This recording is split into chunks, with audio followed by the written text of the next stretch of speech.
All right, welcome back to another episode of the Black Bullion Show. Who's got the biggest stack? Now, the biggest stacks in the world don't measure just 6 inches. Oh no, oh no, oh no. These stacks are so big, you have to weigh them. And not just weigh them, you have to weigh them in tons. So I ask again, who has the biggest stack? Well, if this whole intro hasn't made you uncomfortable yet, find out shortly. But first, if you're new to this channel, please hit that big red subscribe button right down below. Also, please hit the like button. Helps to get this economic evangelism right on out there to the masses to bring more people into precious metals. So Peter Schiff has a new one entitled, "Which Countries Own the Most Gold?" So let's get into it. Which country has the biggest gold reserves? Central banks globally have been increasing gold holdings over the last few years. Central bank demand came in at 650.3 tons last year. That was the second highest level of annual purchases for 50 years, just slightly below the 2018 net purchases of 656.2 tons. According to the World Gold Council, 2018 marked the highest level of annual net central bank gold purchases since the suspension of dollar convertibility into gold in 1971, the second highest annual total on record. The pace of central bank gold buying has slowed a bit this year, but continues at a healthy pace.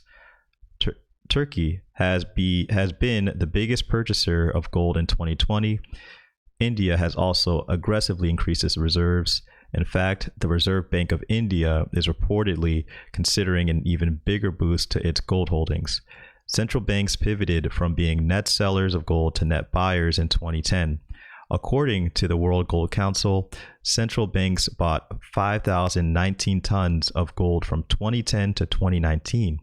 That more than offsets the 4,426 tons of gold sold by central banks between 2000 and 2009. Here are the 10 countries with the largest gold reserves. So here we go. We have the US, which holds 8,133.5 tons.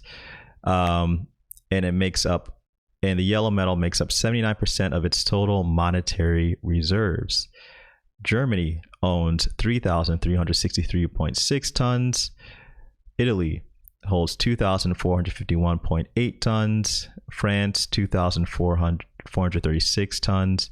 Russia, 2,299.9 tons.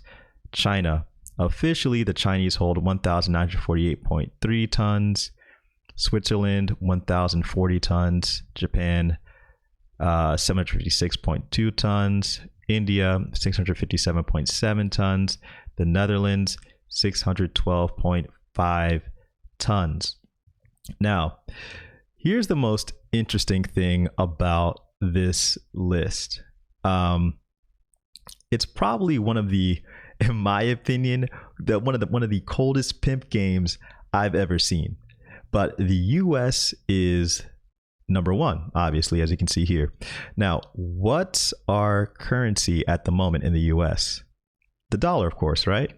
Okay. And what's been happening to the dollar over time? Well, it's being devalued, of course. Now, why did the whole world agree to make the dollar the reserve currency back during Bretton Woods in the 1940s? Well, because the US had the most gold, which backed our currency at the time. Now, I don't know about you guys, but if there's an end game method to the monetary madness that the US is playing right now, it could just be that we will devalue our currency to further our international commerce. And when the dollar is completely kaput and the dollar to gold ratio is at all-time highs, meaning the price of gold is really, really high, our plan B may actually be bullion. Think about it.